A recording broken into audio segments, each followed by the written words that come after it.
Hi guys, welcome back to my channel which is head bath. Guys, ಇವತ್ತಿನ ಒಂದು topic ಒಂದು hot sector ಮೇಲೆ.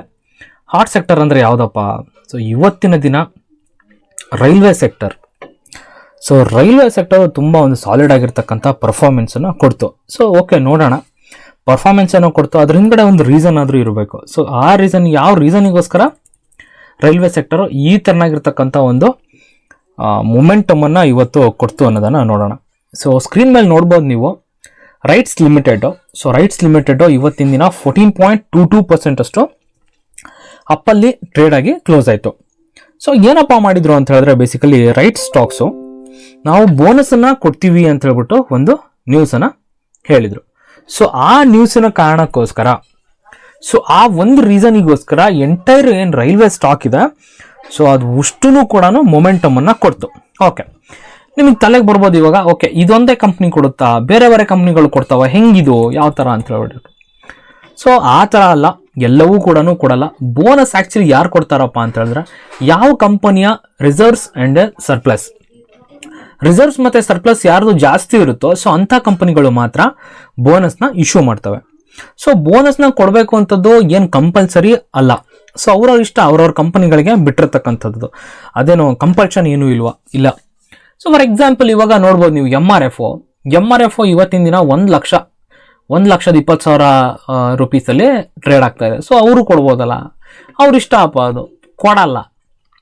So okay fine, ಅದೊಂದು ಕಡೆ ಆದರೆ ನಮ್ಮ ಟಾಪಿಕ್ಕಿಗೆ ಬರೋಣ. ರೈಲ್ವೆ ಸೆಕ್ಟರ್ ಏನಪ್ಪ ಮುಂದೆ ಹೆಂಗೆ ಏನು ಪರ್ಫಾರ್ಮೆನ್ಸ್ ಮಾಡ್ಬೋದಿತ್ತು? ಸೊ ನೋಡೋಣ, ಬೇರೆ ಬೇರೆ ಸ್ಟಾಕ್ಗಳು ಯಾವ ಥರ ಪರ್ಫಾರ್ಮೆನ್ಸ್ನ ಮಾಡಿದ್ವು. ಫಸ್ಟ್ ಆ್ಯಂಡ್ ಫಾರ್ಮೋಸ್ಟ್ ನಮ್ಮ ತಲೆಗೆ ಬರ್ತಕ್ಕಂಥದ್ದು RVNL, which is railway Vikas Nigam limited. So ನೋಡ್ಬೋದು ಸ್ಕ್ರೀನ್ ಮೇಲೆ 9.99 ಅರೌಂಡ್ 10% ಅಷ್ಟು ಮೊಮೆಂಟಮನ್ನು ಕೊಡ್ತು.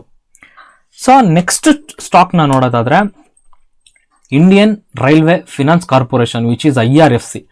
ಸೊ ರೈಲ್ವೇಸ್ ಏನೇ ಮಾಡೋದಾದ್ರೂ, ಸೊ ಫಿನಾನ್ಷಿಯಲ್ ಅಂದರೆ ಫಂಡಿಂಗ್ನ ಕೆಲಸವನ್ನು ಮಾಡ್ತಕ್ಕಂಥದ್ದು IRFC. ಸೊ ಇದು ಕೂಡ ನೋಡ್ಬೋದು ನೀವು, 7.26% ಅಷ್ಟು ಒಂದು ಮೊಮೆಂಟಮನ್ನು ಕೊಡ್ತು. ಸೊ ಓಕೆ ಆಯಿತು. ಇರ್ಕಾನ್ ಇಂಟರ್ನ್ಯಾಷನಲ್ ಲಿಮಿಟೆಡ್, ಇದು ಕೂಡ ರೈಲ್ವೇಸ್ ಸೆಕ್ಟರಲ್ಲೇ ಬರ್ತಕ್ಕಂಥ ಒಂದು ಶೇರು. ಇದು ಕೂಡ 9.60, ಆಲ್ಮೋಸ್ಟ್ ನೀವು ಎಷ್ಟೇ ಶೇರ್ ತೆಗಿತೀರೋ ರೈಲ್ ಟೈಲ್ ನೋಡ್ಬೋದು ನೀವು, 5.24% ಅಷ್ಟು. ಸೊ ಎಲ್ಲದು ಸ್ಟಾಕುಗಳು ಆಲ್ಮೋಸ್ಟ್ ಒಂದು ಪಾಸಿಟಿವ್ನೇ ಇದು ಮಾಡಿದೆ. ಸೊ ಲೀಸ್ಟಾಗಿ ಮಾಡಿರ್ತಕ್ಕಂಥದ್ದು ರೈಲ್ವೆ ಸ್ಟಾಕಲ್ಲಿ ಕೊನೆಯದಾಗಿ ಮಾಡಿರ್ತಕ್ಕಂಥದ್ದು ಪರ್ಫಾರ್ಮೆನ್ಸು IRCTC ಹಾಗೆ. ಸೊ ತುಂಬ ಒಂಥರ ಮೆತ್ತಗೋ ಆಮೆ ಥರ ಹೋಗ್ತಕ್ಕಂಥ ಪರ್ಫಾರ್ಮೆನ್ಸ್ ಮಾಡ್ತಕ್ಕಂಥ ಶೇರ್ ಆಗೋಗ್ಬಿಟ್ಟಿದೆ ಇವಾಗ. ಓಕೆ, ಮೇಯ್ನಾಗಿ ಇನ್ನೊಂದು ಏನಪ್ಪ ಹೇಳೋದಾದರೆ, ಗೌರ್ಮೆಂಟ್ ಆಫ್ ಇಂಡಿಯಾ ಇದನ್ನು ಮಾನಿಟರ್ ಮಾಡುತ್ತೆ. ಸೊ ಗೌರ್ಮೆಂಟ್ ಆಫ್ ಇಂಡಿಯಾ ಇದಕ್ಕೆ ಒಂಥರ ಟ್ರೈನಿಗೆ ಲೋಕೋ ಪೈಲಟ್ ಇರ್ತಾರೆ. So in the same way government of India IRCTC, I mean railway ಸೆಕ್ಟರ್ಗೆ ಲೋಕೋ ಪೈಲಟ್ ಇದ್ದಂಗೆ. ಸೊ ಕೆಲವು ದಿನಗಳ ಹಿಂದೆ ಕನ್ವೀನಿಯನ್ಸ್ ಫೀಸ್ನ ನಾವು ಜಾಸ್ತಿ ಮಾಡ್ತೀವಿ, ನಾವು ತಗೋತೀವಿ ಅಂತ ಒಂದು ಅನೌನ್ಸ್ಮೆಂಟ್ನ ಮಾಡಿದರು. ಸೊ ಅಂಥ ಟೈಮಲ್ಲಿ ಏನಾಯಿತು, IRCTC ಫುಲ್ ಕ್ರ್ಯಾಶ್ ಆಗೋಗ್ಬಿಡ್ತು. ಆಮೇಲೆ ಅದೇ ಸ್ಟೇಟ್ಮೆಂಟ್ನ ರಿವೋಕ್ ಮಾಡಿಬಿಟ್ಟು, ಆಯಿತು ನಾವು ಕನ್ವೀನಿಯನ್ಸ್ ಫೀಸ್ನ ತೊಗೊಂಡಿದ್ದಿಲ್ಲ, ಅದನ್ನು ಕ್ಯಾನ್ಸಲ್ ಮಾಡ್ತೀವಿ ಅಂತ ಹೇಳಿದ ತಕ್ಷಣವೇ IRCTC ಒಂದು ಮೊಮೆಂಟಮನ್ನು ಕೊಡ್ತು. ಸೊ ಆ ಥರ, ಸೊ ಏನಂತ ಹೇಳಿದ್ರೆ ಎಲ್ಲದೂ ಕೂಡ ಗೌರ್ಮೆಂಟ್ ಮೇಲೇ ಇದು ಡಿಪೆಂಡ್ ಆಗಿರುತ್ತೆ. ಸೊ ನೆಕ್ಸ್ಟ್ ಏನಪ್ಪ ನ್ಯೂಸ್ ಬರ್ತಿದೆ ಅಂತ ಹೇಳಿದ್ರೆ, ನಮ್ಮ ಇಂಡಿಯಾದಲ್ಲಿ Indian Railways to launch first hydrogen train by 2024. ಅಂದರೆ ಇದೇ ವರ್ಷದಲ್ಲಿ ಎಂಡಿಂಗಲ್ಲಿ, 2024 ಎಂಡಿಂಗಲ್ಲಿ ಹೈಡ್ರೋಜನ್ನಿಂದ ರನ್ ಆಗ್ತಕ್ಕಂಥ ಒಂದು ಟ್ರೈನನ್ನು ತರ್ತಾರಂತೆ. ನೀವು ಸ್ಕ್ರೀನ್ ಮೇಲೆ ನೋಡ್ಬೋದು. ಸೊ ಇದೇ ಥರನಾಗಿರ್ತಕ್ಕಂಥ ಟ್ರೈನನ್ನು ತರ್ತಾರೆ. ಆ್ಯಕ್ಚುಲಿ ಎಲ್ಲ ಒಂದು ಕಡೆ ಕಾರ್ಬನ್ ಎಮಿಷನನ್ನು 0 ಮಾಡಬೇಕು ಅಂತ G20ದಲ್ಲಿ ಡಿಸ್ಕಸ್ ಮಾಡಿದ್ರು. ಸೊ ನಮ್ಮ ಇಂಡಿಯಾ ಕೂಡ ಈ ಮಾತನ್ನು ಹೇಳಿತ್ತು. ಸೊ ಆ ನಿಟ್ಟಿನಲ್ಲಿ ಇವಾಗ ನಮ್ಮ ಇಂಡಿಯನ್ ರೈಲ್ವೇಸ್ ಹಾಗೆಯೇ ನಮ್ಮ ಇಂಡಿಯನ್ ಗೌರ್ಮೆಂಟು ಕೆಲಸವನ್ನು ಮಾಡ್ತಾ ಇದೆ. ಬೇಸಿಕಲಿ ಹೈಡ್ರೋಜನ್, ಕ್ಲೀನ್ ಎನರ್ಜಿನಲ್ಲಿ ಬರ್ತಕ್ಕಂಥದ್ದು.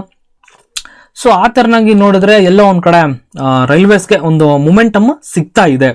ಸೊ ನಿಮ್ಮ ತಲೆಗೆ ಬರ್ಬೋದು ಇವಾಗ, ಸೊ ಏನು ಇವಾಗ ಬುಲೆಟ್ ಟ್ರೈನಿಂದ ಏನಾಯಿತು, ಬುಲೆಟ್ ಟ್ರೈನ್ ಬರುತ್ತೆ ಅಂತ ಅಂತಿದ್ರಲ್ಲ, ಅದನ್ನು ಕೂಡ ಹೇಳಿದ್ದಾರೆ. ಬಟ್ 2027ಗೆ ಬುಲೆಟ್ ಟ್ರೈನ್ ಬರುತ್ತಂತೆ. ಈ ವರ್ಷದ ಎಂಡಿಂಗಲ್ಲಿ hydrogen train, first hydrogen train ಬರುತ್ತೆ. ಸೊ ಈ ನ್ಯೂಸನ್ನು ನೀವು ನೋಡ್ಬೋದು. Indian Railways is set to unveil its first hydrogen power train by end of 2024. 2024 ಎಂಡಿಗೆ ಮೊದಲನೇ ಒಂದು IRCTCಯ ಏನು ರೈಲು ಹೈಡ್ರೋಜನ್ನಿಂದ ರನ್ ಆಗ್ತಕ್ಕಂಥ ಒಂದು ಟ್ರೈನು ಬರುತ್ತೆ. ಸೊ ಅದು ಕೂಡ ಇಕೋ ಫ್ರೆಂಡ್ಲಿ. ಕೊನೆಯದಾಗಿ ಹೇಳೋದಾದ್ರೆ ಇವತ್ತಿನ ದಿನ ಬೇಸಿಕಲಿ 2 ರೀಸನ್ಗೋಸ್ಕರ ಮಾರ್ಕೆಟಲ್ಲಿ ಸ್ಪೆಷಲಿ ರೈಲ್ವೆ ಸ್ಟಾಕ್ಸ್ ಮೊಮೆಂಟಮ್ ಅನ್ನ ಕೊಡ್ತವೆ. ಏನಂದ್ರೆ ಒಂದು ಹೈಡ್ರೋಜನ್ ಚಾಲಿತ ಒಂದು ಟ್ರೈನ್ಗಳು ಈ ಇಯರ್ ಅಲ್ಲಿ ಲಾಂಚ್ ಆಗ್ತವೆ, ಅಂದ್ರೆ ಈ ಇಯರ್ ಬರ್ತವೆ. ಹಾಗೇನೆ ರೈಟ್ಸ್ ಬೋನಸ್ನ ಇಶ್ಯೂ ಮಾಡ್ತಿದ್ದಾರೆ. ಸೊ ಇನ್ನ ಶೋರ್ ಇಲ್ಲ ಬೋನಸ್ನ ಯಾವಾಗ ಇಶ್ಯೂ ಮಾಡ್ತಾರೋ, ಎಷ್ಟೋ ಏನೋ ರೇಷಿಯೋ ತರ ಏನಿದೆಯೋ ಏನೋ ಗೊತ್ತಿಲ್ಲ. ಸೊ ನೋಡೋಣ ಯಾವ ತರ ಬೋನಸ್ ಎಷ್ಟಲ್ಲಿ ಕೊಡ್ತಾರೆ ಅಂತ. So I hope guys video ಇಷ್ಟ ಆಯಿತು ಅನ್ಕೋತೀನಿ. ಇಷ್ಟ ಆದರೆ ಒಂದೇ ಒಂದು ಲೈಕನ್ನು ಕೊಡಿ. ಹಾಗೆಯೇ ನನ್ನ ಚಾನಲ್ನ ಸಬ್ಸ್ಕ್ರೈಬ್ ಮಾಡ್ಕೊಂಡಿಲ್ಲ ಅಂದರೆ ಸಬ್ಸ್ಕ್ರೈಬ್ ಮಾಡ್ಕೊಳ್ಳಿ ಗೈಸ್. Thank you.